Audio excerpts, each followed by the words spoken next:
So in this video, we're going to talk a little bit of review on units of measure. And then the last problem we're going to do is about dimensional analysis, how you can change your units of measure to be what you want them to be. Okay, so units of measure. We have linear measurements.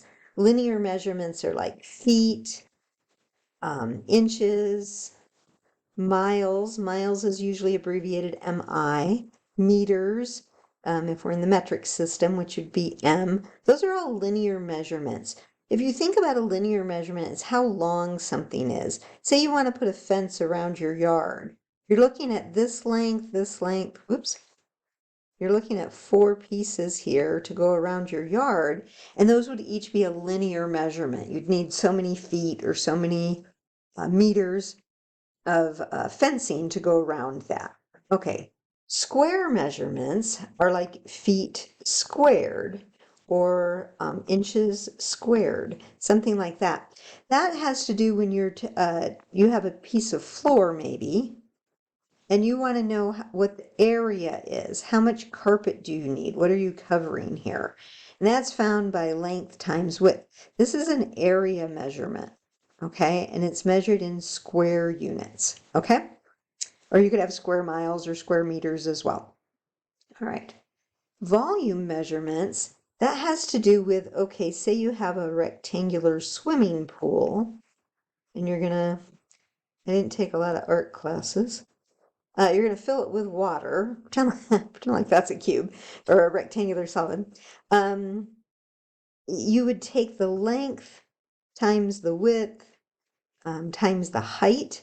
That's how you find the volume of a rectangular solid, length times width times height. And that's going to give you a cubic measurement, okay? So like cubic feet or cubic inches, cubic meters, something like that. A lot of times they're going to write them that way. So it just is a unit of measurement. Cubic feet, cubic inches, cubic meters, cubic miles. And you're talking about a volume measurement. How much water will a swimming pool hold? Okay, its capacity. All right. So that has units of measure to them. Okay. Now, let's say you have 30 miles per hour.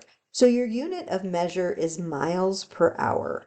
You have 30 miles that you're covering in 1 hour. Now we're used to that type of thing. We get in our car, we drive 30 miles an hour, something like that. And so we know that miles per hour is a certain type of unit of measure, okay? But now let's say we want to know how fast we're going in feet per second. So what we want is to know the feet, a linear measurement, per second, a measurement of time. Previously, like what we're starting with was miles, a linear measurement, per hour, which is also a measurement of time. But now we want to convert to feet per second. So sometimes they do measurements like that in physics. They'll do feet per second. Okay.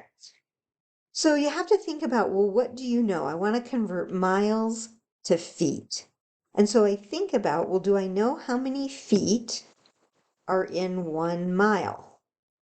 Now, you have to be really careful where you put your units. I want miles in the denominator, so it will cancel with my miles, because I don't want miles. I want miles to be out of there. I want those to cancel. And so I put feet in the numerator. I know there's a conversion between feet and miles. I just have to remember how many feet are in a mile. And it's 5,280 feet in 1 mile.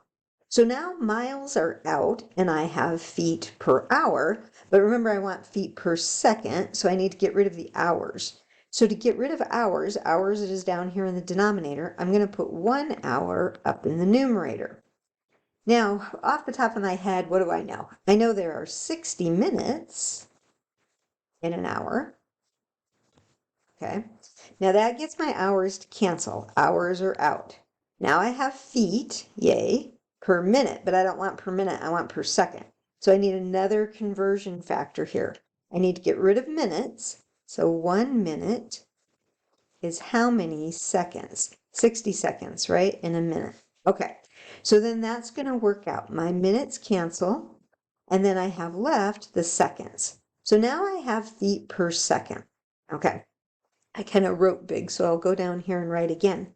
But now with fractions, we multiply the numerators, we multiply the denominators, and then we can do the division. So I'm going to have 30, oops, let me change that so it's not in red. 30 times 5,280, and that's going to be my feet, over, and then in the denominator, I've got 60 times 60, 60 times 60.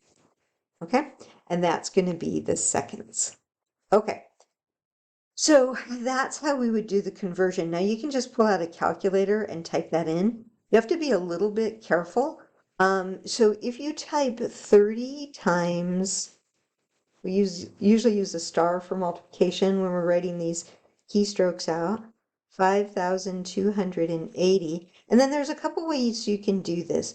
You can divide by and then put parentheses 60 times 60, or you could just say 60 times 60 is 3,600. That would work too. But if you're trying to do it all on a calculator, it would go like that. So you should spend some time with your calculator and getting to know it. Not all calculators work the same, just so you can practice getting the right calculations. But it turns out here that you're going to get 44 feet per second. Okay, so that's how we do a dimensional analysis, where we're able to convert from one set of units to another set of units. And you're going to see that in some of the examples later on.